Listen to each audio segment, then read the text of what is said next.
এখন আমাদের ধারাবাহিক রুহানি অনুষ্ঠানে কিছু আলোচনা করা হইবে সিরাতাল মুস্তাকিমের আরো এক তথ্য সম্পর্কে, এবং উক্ত উল্লেখকৃত সেই তথ্য হইল জাতে কাদিম এবং হাদিসের কিছু সঠিক পরিচয় সম্পর্কে আমাদের আজকের পর্বে দলিল প্রমাণ সহ কিছু আলোচনা সম্পূর্ণ আধ্যাত্মিক দৃষ্টি অনুসারে এবং বাতিনি তালিম অনুযায়ী করা হইবে। কারণ উক্ত জাতে কাদিম এবং হাদিস কাহাকে বলে সেই বিষয় যদি বর্তমান জামানার প্রত্যেক মানব গোষ্ঠী সঠিকভাবে উপলব্ধি করিতে সক্ষম হয়, তবে প্রত্যেক ব্যক্তি সিরাতাল মুস্তাকিমের হাকিকত সম্পর্কে আরো বহু এলেম অর্জন করার জন্য সঠিক রুহানি হিসাব অনুযায়ী এবং বাতিনি তালিম অনুসারে অবশ্যই সক্ষম হইতে পারিবে ইনশাল্লাহ তাআলা। কারণ উক্ত উল্লেখকৃত জাতে কাদিম হইল সেই মহান আল্লাহ পাক খোদ, আর উক্ত হাদিস হইল এই দুনিয়ার প্রত্যেক মানব গোষ্ঠী, যাহার কারণে সেই মহান আল্লাহ পাক প্রত্যেক মানব গোষ্ঠীগুণকে সঠিকভাবে সতর্ক করিয়া একদম সম্পূর্ণ রুহানি তালিম অনুযায়ী এবং সিরাতাল মুস্তাকিমের হাকিকি রাস্তাকে পরিষ্কারভাবে ইশারা ফরমায়া তিনি খোদ ইরশাদ ফরমায়া ওয়ামিনান নাসি মাইয়াশরি নাফসা হুবতিগা আমারদাতিল্লাহি ওয়াল্লাহু রাউফুম বিল ইবাদ। অর্থাৎ সূরা বাকারার 207 নম্বর আয়াতে সেই মহান বারে এলাহি দুনিয়ার সমস্ত মানব গোষ্ঠীগুণকে তিনি প্রকাশ্যভাবে ইরশাদ ফরমায়া দুনিয়ার মানব গোষ্ঠীর মধ্যে এমন কিছু মানব রয়েছে যাহারা আমাকে সঠিক খুশি করার জন্য তাহারা নিজকে বিক্রি করিতে সক্ষম হয়, এবং আমি তাহাদের প্রতি আমার অনুগ্রহ প্রদান করি, যাহার মাধ্যমে তাহারা সঠিক হেদায়েত লাভ করিতে পারে। কারণ উক্ত পবিত্র আয়াতে যে আমারদা শব্দকে সেই মহান বারে এলাহি ইরশাদ ফরমায়া, তাহার উক্ত পবিত্র শব্দের মানে হইল খুশি। আমারদা শব্দের মানে হইল খুশি, এবং উক্ত পবিত্র আয়াতে তিনি যে বিল ইবাদ শব্দকে সেই মহান বারে এলাহি ইরশাদ ফরমায়া, তাহার উক্ত পবিত্র শব্দের মানে হইল দাস, এবং উক্ত পবিত্র আয়াতে যে ইয়াশরি শব্দকে সেই মহান আল্লাহ পাক ইরশাদ ফরমায়া, তাহার উক্ত পবিত্র শব্দের মানে হইল বিক্রি। অর্থাৎ তাহাকে সঠিক খুশি করার জন্য, তাহাকে সঠিকভাবে খুশি করার জন্য নিজকে বিক্রি করিয়া তাহার দাস হইতে উক্ত পবিত্র আয়াতে তিনি সঠিক নির্দেশ প্রদান ফরমায়। এবং যখন নিজকে বিক্রি করা যাইবে তখন উক্ত উল্লেখকৃত হাদিস সম্পর্কে উপলব্ধি করা যাইবে, নচেত নহে, যাহার কারণে সেই মহান নবী পাক সালাতুসালাম তাহার সেই মহা অসীম জবান মুবারকে তিনি খোদ এক হাদিসে ইরশাদে গ্রামীণ ফরমায়া আল মারিফাতু ইসরারি। অর্থাৎ সরকারে দু আলম ইরশাদ ফরমায়া মারিফাত আমার নিগুড় তথ্য এলেম। উক্ত এলেমের মধ্যে প্রবেশ করার জন্য তাহার নিগুড় তত্ত্ব এলেম হাসিল করিতে হইবে, এবং তাহার সেই নিগুড় তত্ত্ব এলেম হইল মতলব এই হাদিস, যে কারণে তিনি যাহা কিছু এরশাদ ফরমায়, এর নাম হইল হাদিস। কথা বোঝা গেছে? এই যে হাদিস আমরা বলি, হাদিস, এই হাদিসের একটা বিশাল মানে হইল কি, সরকারে দু আলম যে সমস্ত মানে কথাবার্তা উনার পবিত্র জবান মুবারকে উনি যে সমস্ত কথাবার্তার প্রকাশ ফরমায়, সমস্ত কথাকে লেখা হইয়াছে, আর ওই প্রত্যেক কথাগুলো হইল হাদিস। কারণ কি, আসলে এই মানব গোষ্ঠী হইল হাদিস। আল্লাহ পাক খোদ কাদিম বলিয়া এই মানব গোষ্ঠীকে তিনি হাদিস প্রদান ফরমায়, যাহাতে এই মানব গোষ্ঠী তাহার সঙ্গে প্রকাশ্য মুলাকাত করিতে পারে। কারণ কাদিমের সঙ্গে যখন মানুষ মিশিতে যাবে, মিলিতে যাবে, তাহার সামনে উপস্থিত হইতে যাবে, তখন নিজেকে হাদিস সৃষ্টি হইতে হবে। নিজের মধ্যে একটা পাওয়ার থাকা লাগবে, যে পাওয়ারটা আছে এই পাওয়ারটার নাম হইল হাদিস। আর যে কারণে সরকারে দু আলম সালাতুসালাম এই হাদিসে ফরমায়া কি, আল মারিফাতু ইসরারি। ইসরার মানে হইল, মানে ইসরার মানে এলেম, মানে উনি খোদ এলেম ছিলেন। আর ইসরারি মানে এলেম হাসিল বা অর্জন করা। তা যারা এলেম হাসিল করে বা অর্জন করে এরা হইল ইসরারি। আর ইসরার মানে তিনি খোদ এলেম ছিলেন। এখন এখানে এলেম হচ্ছে দুই প্রকার, একটা হইল কি এলেম হাসিল করা, আরেকটা হইল নিজে খোদ এলেম হয়ে যাবে। যতক্ষণ পর্যন্ত কোনো বান্দা খোদ এলেম না হতে পারে ততক্ষণ পর্যন্ত সে জাতে কাদিমের সামনে খাড়া হতে পারে না। কারণ জাতে কাদিমের যে জালোয়া, উনার যে আনোয়ারে মোবারক, উনার যে তাপ, কোনো সময় সে সহ্য করার লায়ক হয় না যতক্ষণ পর্যন্ত সে মানে হাদিস সৃষ্টি না হতে পারে।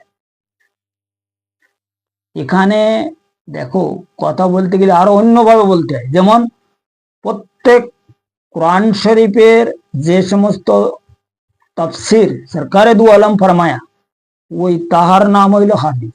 তো আল্লাহ পাক খোদ হচ্ছে কাদিম, আর এই মানব গোষ্ঠীকে হাদিস হিসাবে তিনি সৃষ্টি ফরমায়া। আর এই হাদিস এমনি না, হাদিস সম্পর্কে তিনি আল্লামুল আসমা আমাদেরকে প্রদান ফরমায়। আমাদের সিনার বাম সাইডে যে কলবকে রাখা হয়েছে, কই সাধারণ বস্তু না। আর এই কলব একমাত্র মানব গোষ্ঠী ছাড়া অন্য কোনো মাকলুক পায়নি। আল্লাহ রাব্বুল আলামিন ইজ্জত যে 18,000 মাকলুকাত সৃষ্টি ফরমায়া, এই 18,000 মাকলুকাতের মধ্যে কোনো মাকলুক একমাত্র এই আশরাফুল মাকলুকাত ছাড়া অন্য কোনো মাকলুকাত এই মানে কলব পায়নি।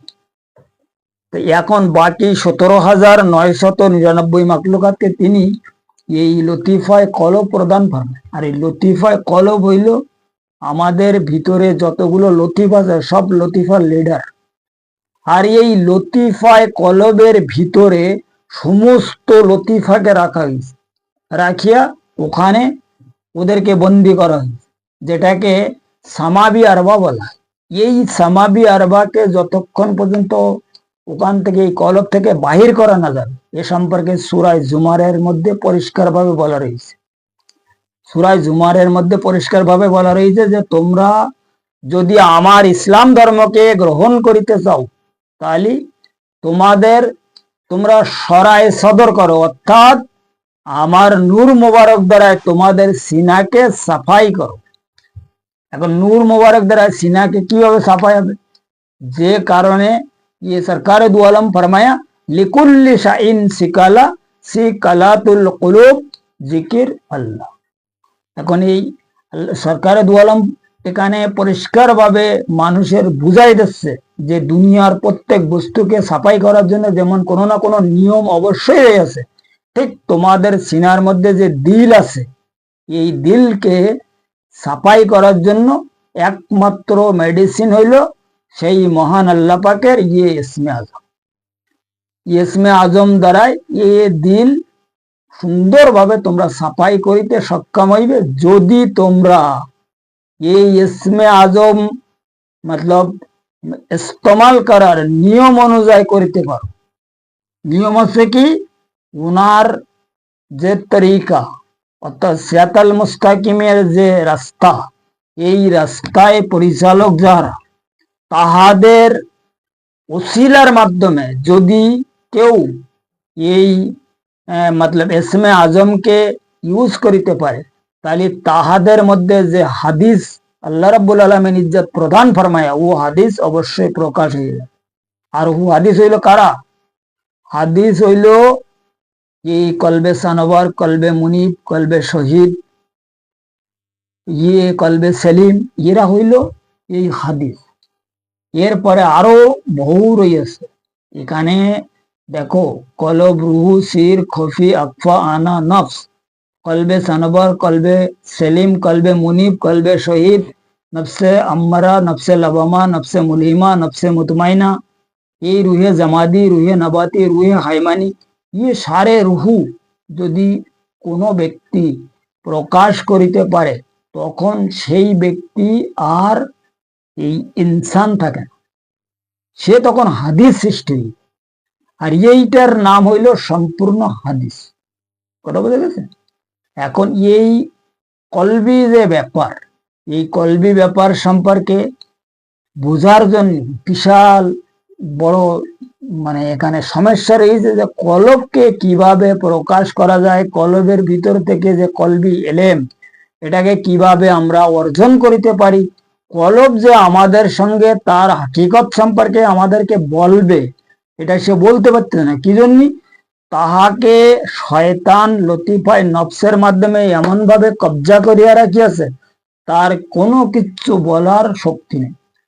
তারে যদি আজাদ করানো যায়, রিলিজ করানো যায়, তখন সে আমাদের যে হাকিকত আল্লাহ রাব্বুল আলামিন ইজ্জত আমাদের জন্য যে হাকিকত সৃষ্টি ফরমায়া, যে হাকিকত আমাদের জন্য তিনি প্রদান ফরমায়া, সবকিছু কলব তখন আমাদের সামনে প্রকাশ করে, আমাদেরকে বলে ওইভাবে।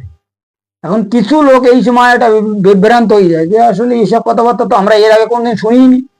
এখন তাহারা এইসব কথাবার্তা কিভাবে শুনবে? তাহাদের কলব তো শয়তানের কবজায় বন্দী না। কলবকে যদি ঠিকভাবে আজাদ করানো যায়, ঠিকভাবে তারে রিলিজ করানো যায়, তখন সে আমাদের সঙ্গে সমস্ত কথাবার্তা খুলে বলবে এবং আমাদেরকে সেইভাবে পরিচালনা করবে, তাই না? কলব কি জন্য মানুষকে আল্লাহ রাব্বুল আলামিন ইজ্জত প্রদান ফরমায়? এই মানব জাতের উপকার হওয়ার জন্য, উপকৃত লাভ করার জন্য, কলবের মাধ্যমে মুক্তি প্রাপ্ত হওয়ার জন্য এই কলবকে তিনি প্রদান ফরমায়। যে কারণে এই যে কি বলে আল্লামুল আসমাকৃত যে ইলম, এটা হচ্ছে আল্লাহর তরফ থেকে আমাদের প্রতি একটা আমানত। এই আমানত বস্তুকে যদি আমরা ঠিকভাবে প্রকাশ করিতে পারি, তাহলে আমরা কেউ আর ক্ষতিগ্রস্ত থাকব না, এবং যাহার আমানত তাহার নিকট ফেরত দেওয়ার জন্য আমরা অবশ্যই সক্ষম হইয়া যাইব ইনশাল্লাহ তাআলা। এই হইল যাতে কাদিম এবং হাদিসের সামান্য কিছু আলোচনা। এ প্রসঙ্গে বহু আলোচনা রয়েছে, যে সমস্ত আলোচনা এই শর্ট টাইমের মধ্যে করা সম্ভব না।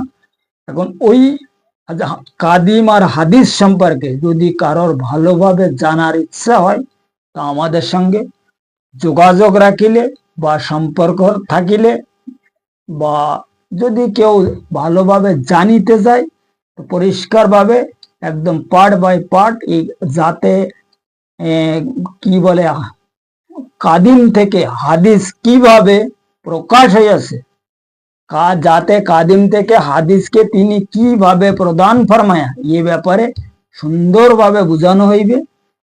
যেটাকে বোঝার জন্য ডেসক্রিপশনে আমার নাম্বার দেওয়া আছে, ওই নাম্বারে যদি কেউ সম্পর্ক করে, তাহলে তাদেরকে পার্ট বাই পার্ট দলিল এবং প্রমাণ সহ বোঝানো হইবে ইনশাল্লাহ তাআলা। যাই হোক, আজকের আলোচনা এই পর্যন্ত রাখা হইল। আগামী পর্বে সিরাতাল মুস্তাকিমের আরো অন্যান্য বিষয় কিছু আলোচনা সম্পূর্ণ দলিল প্রমাণ সহ আধ্যাত্মিক দৃষ্টি অনুসারে করা হইবে, যদি মুর্শিদ কেবলা দয়া ফরমায়।